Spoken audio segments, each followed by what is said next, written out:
નમસ્કાર સ્પર્ધાર્થી મિત્રો, સ્વાગત છે આપનું આજના વિડીયોમાં। તો આપણી જે શબ્દ સમૂહ માટે એક શબ્દની સિરીઝ ચાલી રહી છે તેને આજે આપણે આગળ વધાવીએ। તો શરૂ કરીએ આજનો આ લેક્ચર। વગર વિયાયેલી ભેંસ રસ્તા પર નખાય છે એવા પથ્થરના કાંકરા। વગર વિયાયેલી ભેંસ અથવા રસ્તા પર નખાય છે એવા પથ્થરના કાંકરા, તો તેને શું કહેવાય છે? ખડી। વધારીને વાત કરવી તે એટલે કે જે વાત હોય તેમાં વધારે પડતું ઉમેરણ કરીને ત્યારબાદ વાત કરે તેને શું કહેવાય? અતિશયોક્તિ અથવા અત્યુક્તિ। વસ્તુનો સારો માઠો પ્રભાવ કે છાપ પડે તેને શું કહેવામાં આવે છે? અસર। વસ્તુનો ઝીણો ભોંકાય એવો છેડો, તો તેને કહેવાય અણી। આપણે કહીએ ને કે અણીના કારણે એટલે કોઈ વસ્તુની એમ ધારદાર ના બનાવો એમ, અથવા આપણે જે શાર્પનર હોય એની વડે પેન્સિલ છોલતા હતા પહેલાના સમયમાં, હવે તો કોણ પેન્સિલ માંડ માંડ વાપરતા હોય છે, તો એ અણી એમ। વસ્તુ સાથે નિસ્બત ધરાવે તેવું, તો તેને શું કહે? સુસંગત। વર કન્યાને વધાવવાની ક્રિયા, તો તેને શું કહેવામાં આવે છે? પોંખવું। વર કન્યા હોય તેને વધાવવાની જે ક્રિયા હોય તેને શું કહેવાય? પોંખવું। વરસાદની ઝીણી છાંટ, તો તેને શું કહેવામાં આવે છે? ફરફર। વરસાદની જે ઝીણી છાંટ હોય તેને શું કહેવામાં આવે છે? ફરફર। ત્યારબાદ વલોણાની ગોળીના કાંઠા પરનું લાકડું, તો તેને શું કહેવાય છે? ઢેર।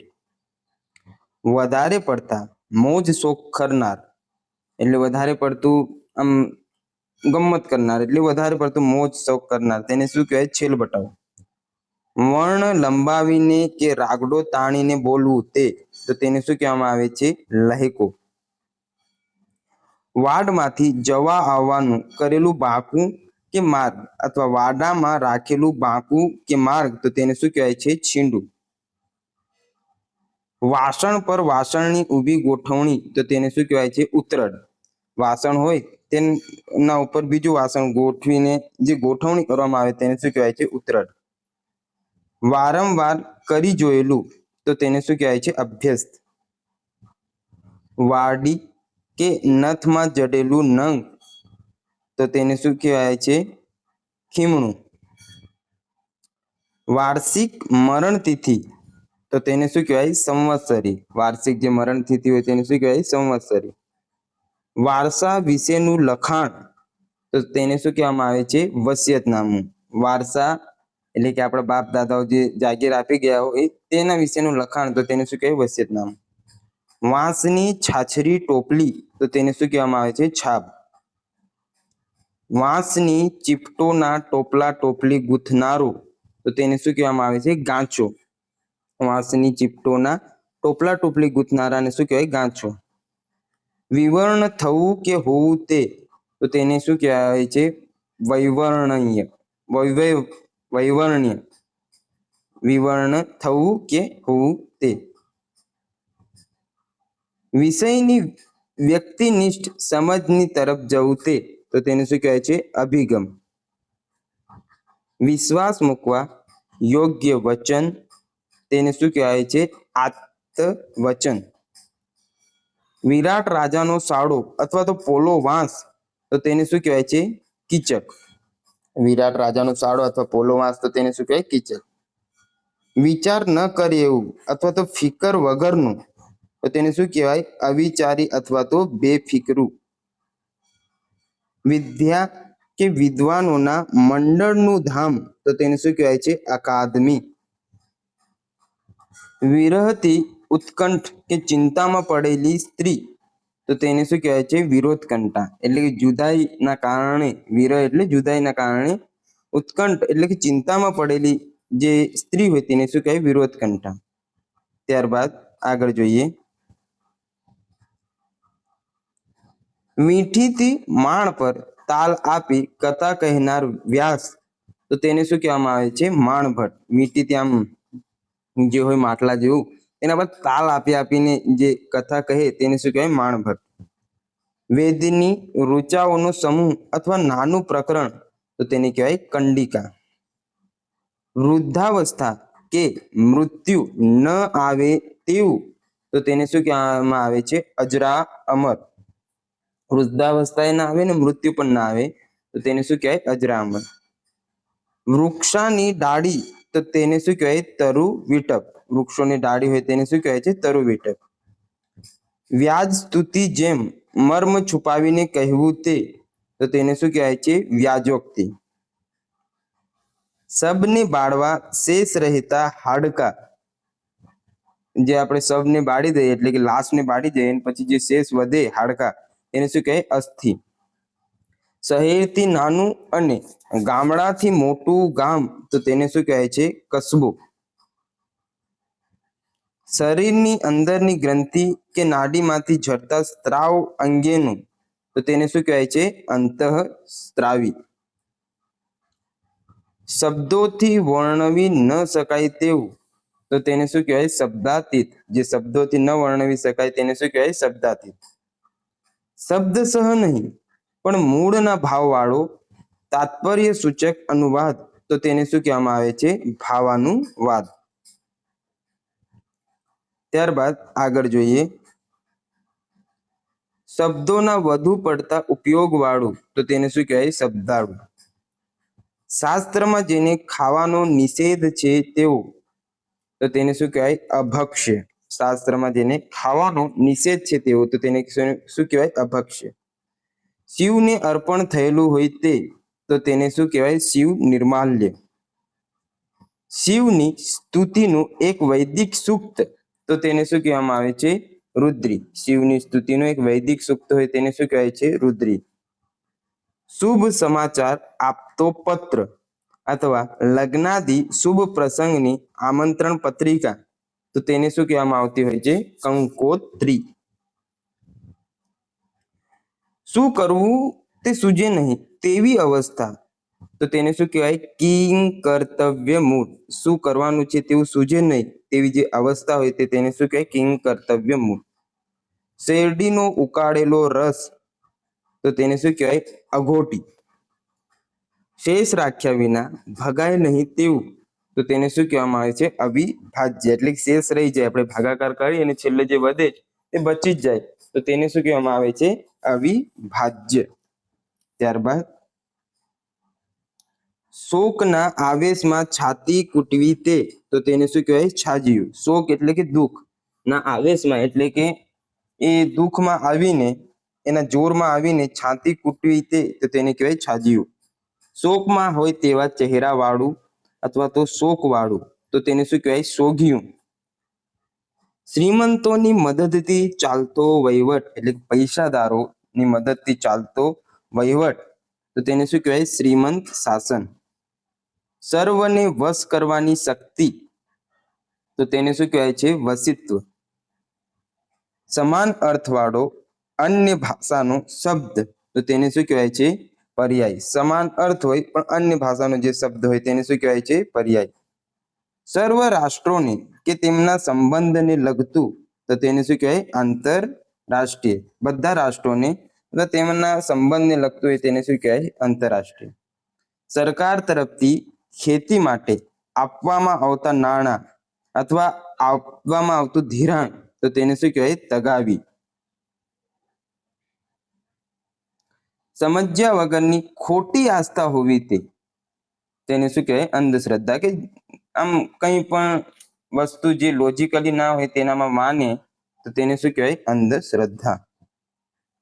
સરળતાથી પૈસા મળે અથવા ફાયદો થાય એવું ઇલમ ધંધો અથવા વસ્તુ તો તેને શું કહેવાય છે? કિમિયો.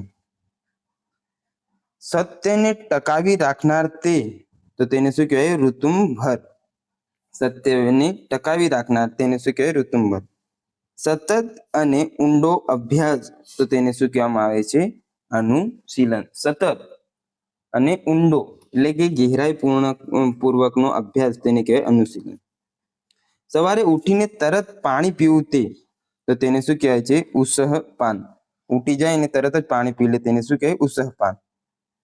સમજવું કે મુશ્કેલ પડે તેવું તો તેને શું કહેવાય છે? દુર્બોધ. જેને સમજવું મુશ્કેલ પડે તેવું હોય તેને શું કહેવાય? દુર્બોધ. સમગ્ર વિશ્વનું પોષણ કરનાર તો તેને શું કહેવાય છે? વિશ્વંભર. સમગ્ર વિશ્વ છે તેનું જે પોષણ કરનાર છે તેને શું કહેવાય? વિશ્વંભર. સર્વત્ર શોક અને ત્રાસની લાગણી ફેલાઈ જવી તો તેને શું કહેવામાં આવે છે? હાહાકાર. ને અસ્તવ્યસ્ત બધા થઈ જાય. શોક એટલે કે દુઃખ, અને ત્રાસ એટલે ત્રસ્તી, આમ વેર વિખેર કરી નાખે, તેની લાગણી ફેલાઈ જવી તે તો હાહાકાર કહેવાય. સવારમાં સ્તુતિના ગાન કરી રાજાને ઉઠાડનાર તો તેને કહેવાય વૈતાલી. સર્વને માન્ય એવો મત કે અભિપ્રાય હોવો તે તો તેને શું કહેવાય? સર્વસંમતિ. બધાને માન્ય હોય કે બધા માને કે હા ઓકે છે એમ, તો એ સર્વસંમતિ કહેવાય. સાવ અસંભવિત હોય તેવું તેને કહેવાય આકાશ કુસુમવત. એટલે કે આપણે સૂર્ય પૂર્વની જગ્યાએ પશ્ચિમે ઊંઘે એવી વાત કરવાની હોય તો તેને શું કહેવાય? આકાશ કુસુમવત. સાવ અસંભવિત વાત હોય તે. 60 વર્ષ પૂરા થયે ઉજવાતો ઉત્સવ તો તેને કહેવાય હીરક અથવા મણિ મહોત્સવ. સામાન્ય નિયમમાં બાદ કરવો તે અથવા સામાન્ય નિયમ બહાર રાખવું તે તો તેને શું કહેવાય છે? અપવાદ. જે લોજિકલી નહીં પણ ઇલોજિકલી છે, એટલે કે જે સામાન્ય આપણે જોતા હોઈએ છીએ તે વસ્તુ કરતા બીજું જ હોય તેને કહેવાય અપવાદ. સારા નરસાને પારખનારી શક્તિ તો તેને શું કહેવાય છે? વિવેક બુદ્ધિ. સાગરમાં ખડક પર બાંધેલો દીવાવાળો મિનારો તો તેને શું કહેવાય છે? દીવા દાંડી. સાથે જન્મેલા બે બાળકો તો તેને શું કહેવાય? જોડિયા બાળકો. સામૂહિકના પૂઠાનું મુખ્ય પાનું તેને શું કહેવાય? મુખ પૃષ્ઠ. એટલે જે મેન પેજ હોય તેને શું કહેવાય? મુખ પૃષ્ઠ. સારા સંસ્કાર પામેલું તો તેને શું કહેવાય? સુસંસ્કૃત. 60 વર્ષ પૂરા થવા તે તો તેને શું કહેવાય છે? ષષ્ઠી પૂર્તિ. ત્યારબાદ આગળ જોઈએ. આગળ સામી વ્યક્તિનો ભાવ કે લાગણી સમજી શકે એવું તો તેને કહેવાય સહૃદય. સારું કરવા સારવાર કરવી તે તો તેને શું કહેવાય છે? ઉપચાર. સાંભળતા વેત જવાબ આપે એવું તો તેને કહેવાય હાજર જવાબી. કે આપણે આમ પ્રશ્ન પૂછીએ ને તાત્કાલિક જ જવાબ આપી દે તેને શું કહેવામાં આવે છે? હાજર જવાબી. ત્યારબાદ સાંભળનાર માણસો અથવા સાંભળનારો સમુદાય કે વ્યક્તિ તો તેને શું કહેવાય? શ્રોતાગણ અથવા તો શ્રોતા વર્ગ. સૂર્ય કે ચંદ્રનું પૂર્ણ ગ્રહણ તો તેને કહેવાય ખગ્રાસ. સૂર્ય અને ચંદ્ર હોય ત્યાં સુધી તો તેને શું કહેવાય? યાવત ચંદ્ર દીવા કરો. કે સૂર્ય અને ચંદ્ર છે ત્યાં સુધી તો તેને કહેવાય યાવત ચંદ્ર દીવા કરો. સૂકું ઘાસ સંકોરવા માટે વપરાતું ઓજાર અથવા ખેતીનું એક ઓજાર તો તેને શું કહેવામાં આવે છે? પંજેટી. સુખ દુઃખ આદિ દ્વંદ્વોને ધીરજથી સહન કરવા તે તો તેને શું કહેવાય છે? તિતિક્ષા અથવા તો સહનશીલતા. સુંદર દસ્તખત લખનારું તો તેને કહેવાય ખુશનવીસ. સંકેત અનુસાર પ્રેમીઓનું મિલન તો તેને શું કહેવામાં આવે છે? અભિસાર. સંકેત અનુસાર પ્રેમીઓનું જે મિલન થાય તેને કહેવાય અભિસાર. સંગીત સાથેનું એક પ્રકારનું સૌમ્ય નૃત્ય તો તેને કહેવાય લાસ્ય. સંકટ સમયે વેગળો રહેતો મિત્ર અથવા મદદમાં ન આવે તેવો મિત્ર તો તેને શું કહેવાય છે? તાળી મિત્ર. સંદેશો લઈ જનાર કે લાવનાર માણસ તો તેને કહેવાય કાસદ. સંકેત પ્રમાણે પ્રેમીને મળવા જતી સ્ત્રી તો તેને કહેવાય અભિસારિકા. સંકેત હોય તે પ્રમાણે પ્રેમીને મળવા જાય તે સ્ત્રીને શું કહેવાય? અભિસારિકા. સંસારના મોહ માયામાંથી મુક્તિ અથવા સંસાર ઉપરની આસક્તિનો અભાવ તો તેને શું કહેવામાં આવે છે? વૈરાગ્ય. સંપૂર્ણ જ્ઞાન એટલે કે મિથ્યા ન હોય એટલે ફોગટ ન હોય તેવું જ્ઞાન તેને કહેવાય બોધિ જ્ઞાન. સિપાહીઓને રહેવાની ઓરડીઓની લાંબી હાર તો તેને કહેવાય બરાક. સીમાડાની હદ બતાવતો પથ્થર તો તેને કહેવાય ખાંભો. સૌને સરખી નજરથી જોનાર તો તેને કહેવાય સમદર્શી. સ્વાર્થ સાધવા ભક્તિનો ઢોંગ કરનાર અથવા બગલા જેવો દંભી કે છેતરે એવો તો તેને શું કહેવામાં આવે છે? ભગત. આગળ જોઈએ.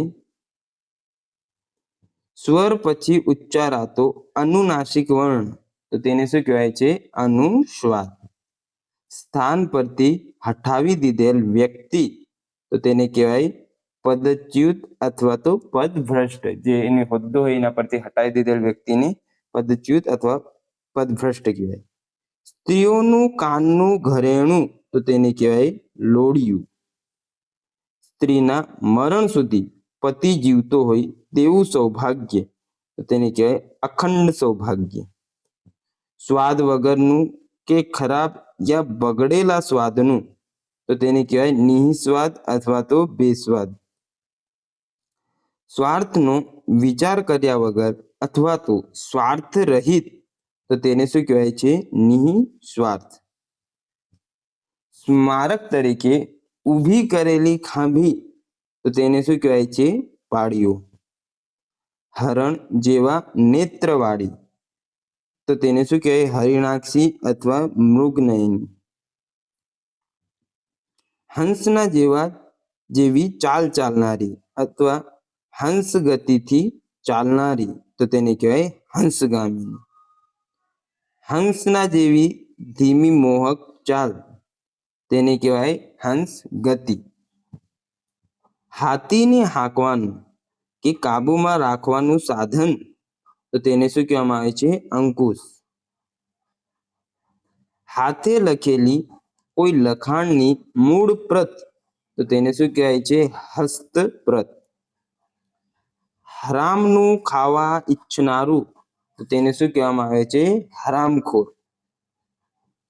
હાથીનું હાંકનાર તેને કહેવાય મહાવત. હાથીના જેવી ચાલ ચાલનારી તો તેને કહેવાય ગજગામિની. હું ઉતરતો છું એવો મનોભાવ તેને કહેવાય લઘુતા ગ્રંથિ કે દૈન્ય ગ્રંથિ. હું ચઢિયાતો છું એવું મનોભાવ તો તેને કહેવાય ગુરુતા ગ્રંથિ કે શ્રેષ્ઠતા ગ્રંથિ. હિન્દુ મહિનાના બંને પખવાડિયાની પહેલી તિથિ તેને કહેવાય પડવો.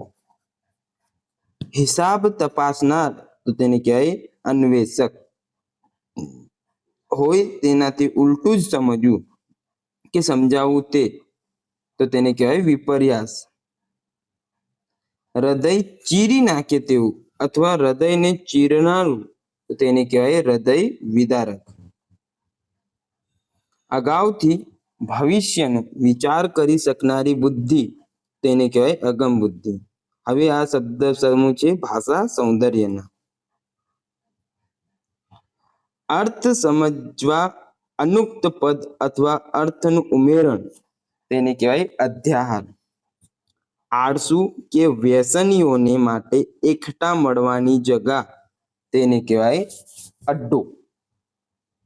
આવેલી તકનો ઉપયોગ કરી સ્વાર્થ સાધનાર અથવા તક સાધી લેવામાં ચતુર તો તેને કહેવાય તક સાધુ. 8 દિવસ ચાલતી એક ધાર્મિક પ્રવૃત્તિ તો તેને કહેવાય અઠ્ઠાઈ. 8 આનાની કિંમતનો ચલણી સિક્કો તો તેને કહેવાય અડધો. આહાર બંધ કરવો તે તો તેને કહેવાય ઉપવાસ અથવા તો અનશન. આમંત્રણ આપવા માટે મોકલેલી પત્રિકા તો તેને કહેવાય છે આમંત્રણ પત્રિકા. આવક તથા ખર્ચના અડસટ્ટે અથવા હિસાબ દર્શાવતો અહેવાલ તેને કહેવાય અંદાજપત્ર કે બજેટ.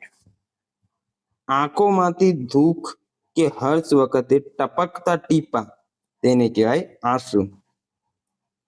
આંખ આગળ ખડું થઈ જાય તેવું તેને કહેવાય આબેહૂબ. એક પછી એક આવવું તે તો તેને કહેવાય ક્રમ અથવા તો અનુક્રમ.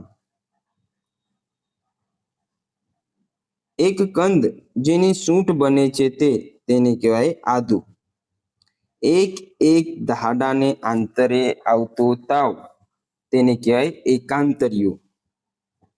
ઔષધિની સાથે લેવાતી તેને મદદરૂપ વસ્તુ તો તેને કહેવાય અનુપાન. ઉતરતા વર્ણની સ્ત્રી સાથેનો વિવાહ તો તેને કહેવાય અનુલોમ. કદી ક્ષીણ ન થાય તેવું તો તેને કહેવાય અક્ષય. કહીએ કંઈ અને કરે કંઈ એવું તો તેને કહેવાય અડભંગ. ત્યારબાદ કાંઈ જોઈને તેમ કરવું તે મૂળ ઉપરથી ઉતારેલું બીજું લખાણ તેને કહેવાય અનુકરણ કે નકલ. આપણે કહીએ છીએ કોપી પેસ્ટ. કોઈ પણ પ્રકારના ભય વિનાનું તો તેને કહેવાય નિર્ભય અથવા અકૂતો ભય. કદી પણ ન બની શકે તેવું તેને કહેવાય અશક્ય અથવા તો અસંભવિત. કિંમત આંકી ન શકાય તેવું, જેની કિંમત જ ના થાય એવું તો તેને કહેવાય અમૂલ્ય. કોઈની પણ મદદ ન લે તે તો તેને કહેવાય સ્વાશ્રયી. ખસે નહીં તેવું સ્થિર તો તેને શું કહેવાય છે? અચર. ત્યારબાદ આગળ જોઈએ. ખોદ્યા વગર કુદરતી રીતે બનેલું જળાશય અથવા જમીનની અંદર ગયેલો સમુદ્રનો ફાટો તો તેને કહેવાય છે અખાત. ગાઈ ન શકાય એવું તો તેને કહેવાય અજ્ઞેય. ગ્રહણ કે સ્વીકાર ન કરવા યોગ્ય તો તેને કહેવાય અગ્રાહ્ય. ગયેલો મંદવાડ પાછો આવે તે તો તેને કહેવાય ઉથલો. ગણતરી વગેરે હેતુઓ માટે એક અને આખી પૂર્ણ માનેલી વસ્તુ અથવા સમૂહ તેને કહેવાય એકમ અથવા તો યુનિટ. ગ્રહનો આકાશમાં ફરવાનો માર્ગ તો તેને કહેવાય કક્ષા. ઘર ઇત્યાદિ ચણવામાં વપરાતું માટીનું ચોસલું તેને કહેવાય ઈંટ. ઘરના ઉપલા માળે કરેલી ખુલ્લી છોબંધ જગા તેને કહેવાય અગાસી. ચિંતવી ન શકાય કે ચિંતવવું અયોગ્ય એવું તો તેને કહેવાય અચિંત્ય. ચંદ્રની વધતી જતી કળાવાળું પખવાડિયું તેને કહેવાય અજવાળિયું કે શુક્લ પક્ષ. ચોક્કસ સમય પછી પાછું આપવાની શરતે આપેલું તેને કહેવાય ઉછીનું અથવા તો ઉછીતું. જેનું એક પણ સંતાન મરી ન ગયું હોય એવી સૌભાગ્યવતી સ્ત્રી તો તેને કહેવાય અખોવન. જોતા નવાઈ ઉપજે તેવું તેને કહેવાય અજબ. જૈન તપસ્વીઓને રહેવાનું સ્થાન તો તેને કહેવાય અપાસરો અથવા તો ઉપાશ્રય.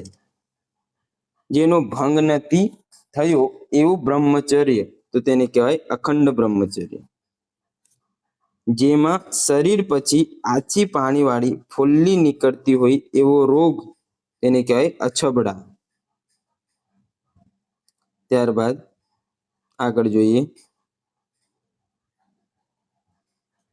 જેના પર તહોમત મુકાઈ હોય તે તો તેને કહેવાય આરોપી. દાવામાં બચાવ પક્ષનો માણસ તેને કહેવાય પ્રતિવાદી. જેની આરપાર જોઈ ન શકાય તેવું તેને કહેવાય અપારદર્શક. જેનો નાશ ન કરી શકાય તેવું તો તેને કહેવાય અવિનાશી અથવા તો અમર. જેમાં ફેરફાર ન થાય તેવું તો તેને કહેવાય અવિકારી. જેનો ઈલાજ ન હોય તેવો રોગ તો તેને કહેવાય અસાધ્ય. જીવાત્મા અને પરમાત્માની એકતા તો તેને કહેવાય અદ્વૈત. ઝઘડાની પતાવટ માટે બંને પક્ષે સ્વીકારેલ નિષ્પક્ષ વ્યક્તિ તેને કહેવાય લવાદ. ટાળી ન શકાય તેવું તો તેને કહેવાય અપરિહાર્ય. ટેકા વિના હવામાં લટકે તેમ તેને કહેવાય અધ્ધર. ઠરાવેલી શરત પ્રમાણે કોઈ હકનો એક હત્તુ ભોગવટો અથવા એક હત્તુ ભોગવટો નક્કી કરીને હક સોંપવો તેને કહેવાય ઈજારો. તિથિ નક્કી કર્યા વિના આવનાર તેને કહેવાય અતિથિ. તાકીદની સખત ઉઘરાણી તેને કહેવાય તકાજુ. દેવની મૂર્તિ સમક્ષ દીવો ઉતારવો તેને કહેવાય આરતી. દર 8મે દિવસે પ્રગટ થતું પત્ર તેને કહેવાય અઠવાડિક. દિશાઓ ધૂળથી છવાઈ જાય એવું સખત વાવાઝોડું તેને કહેવાય આંધી. દેખાતું બંધ થઈ જાય તે અથવા દેખાય નહીં એવું તેને કહેવાય અદ્રશ્ય. ત્યારબાદ આગળ જોઈએ, ધર્મશાસ્ત્રમાં કહેલા આચરણના નિયમો તેને કહેવાય આચાર.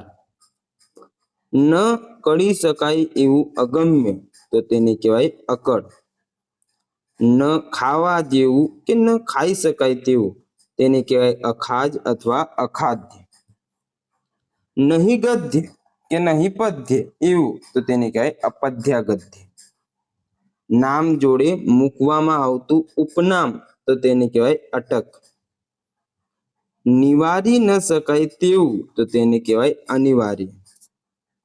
ન અડકાય તેવું અથવા સ્પર્શ કરવો યોગ્ય ન હોય તેવું તેને કહેવાય અસ્પૃશ્ય. પૈસા આપ્યા વિના નામે લખાવીને તો તેને શું કહેવામાં આવે છે? ઉધાર.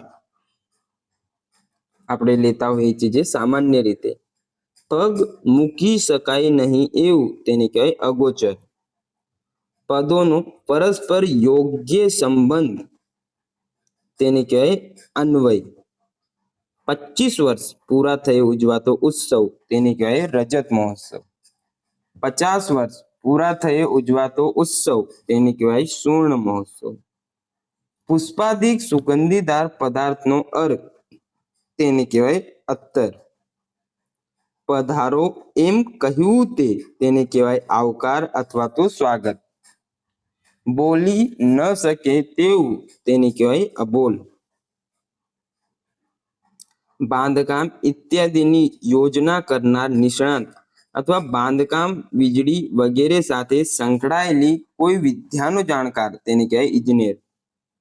બંને હાથને કોણીથી વાળી કરાતી એક મુદ્રા તો તેને કહેવાય અદબ. બે છેડે વળેલો ધાતુનો કડી જેવો સળિયો તેને કહેવાય અંકોડો કે આંકડો. ભોજનને આરંભે અને અંતે આચમન કરવું તો તેને કહેવાય અપુષણ અથવા તો અપોષણ. ભૂત પ્રેતની અસર કાઢવા માટે માથેથી ઉતારેલું હોય તેને કહેવાય ઉતાર. ભાવતાલ કે વજન કર્યા વિના એમનું એમ આપેલું તેને કહેવાય ઉદ્ધડ. વિચાર ન કરે એવું અથવા ફિકર વગરનું તેને કહેવાય અવિચારી અથવા બેફિકરો. ભળી જાય નહીં એવું માણસ તેને કહેવાય અતડું. ભવિષ્યની આગાહી કરનાર વાણી તેને કહેવાય ભવિષ્યવાણી. મંગળ પ્રસંગે કોઈને વધાવવા વપરાતા અણિશુદ્ધ દાણા તેને કહેવાય અક્ષત. મીઠા કે મસાલામાં આથી રાખેલા ફળ કે મૂળ તો તેને કહેવાય અથાણું. મુખ્ય કરીને સ્થાપ્યા હોય તે દેવ તેને કહેવાય અધિષ્ઠાતા. મૂલ્ય આપ્યા વિના જોવા લીધેલો માલ તેને કહેવાય જાંગડ. મનોભાવ દર્શક હલનચલન કે મુદ્રા તો તેને કહેવાય અભિનય. માત્ર સપાટીને અટકીને પસાર થઈ જતું તેને કહેવાય અછડતું.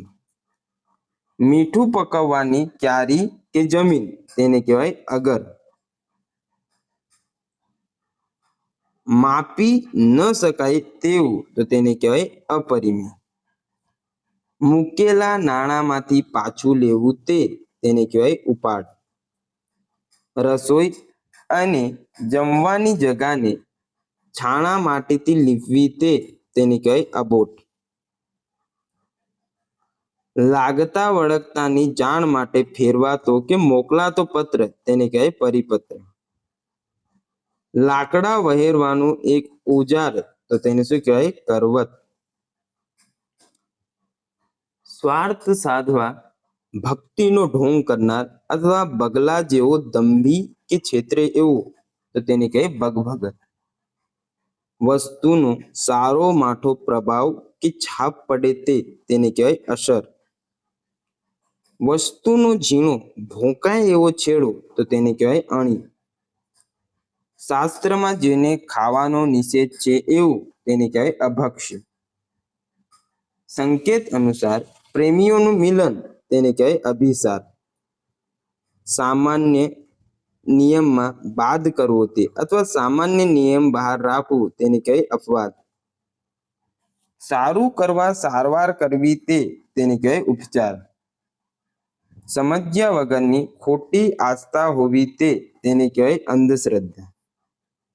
સરકાર તરફથી ખેતી માટે આપવામાં આવતા નાણાં આપવામાં આવતું ધિરાણ તેને કહેવાય તગાવી. સારા નરસાને પારખવાની શક્તિ તેને કહેવાય વિવેક બુદ્ધિ. સફાઈ અથવા કડકપણું લાવવા માટે ધોયેલા કપડા પર ફેરવવાનું એક સાધન તેને કહેવાય સ્ત્રી. સ્ત્રી.